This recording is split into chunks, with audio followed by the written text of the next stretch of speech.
కూడా ప్రజలందరూ తెలుసు అధికారం ఉన్నప్పుడు. కానీ సమయం సందర్భం అది కోణం ఉండాలి. మనం 3 రోజుల కింద చూసాం.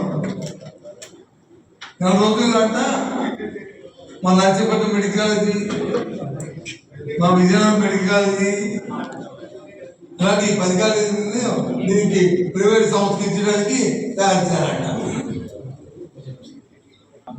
ఈ మాట మా పార్టీ తరఫున, మా జగన్మోహన్ రెడ్డి గారి తరఫున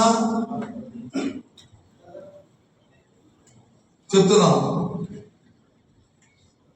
ప్రజా ఆరోగ్యాన్ని ప్రైవేట్ పరం చేయడానికి వీల్లేదు. దోపిడీ కోసం చేస్తున్న మీ దాంట్లో భాగస్వాములైన ఏ సమస్య అయినా సరే మళ్ళీ మా ప్రభుత్వం వచ్చిన తర్వాత దాన్ని వెనక్కి తీసుకుని ప్రజలకి దాన్ని అంకితం చేస్తాం అని చెప్తాను. ఎలా అండి? 3,50,35,000 కోట్లు, 35,000 అప్పు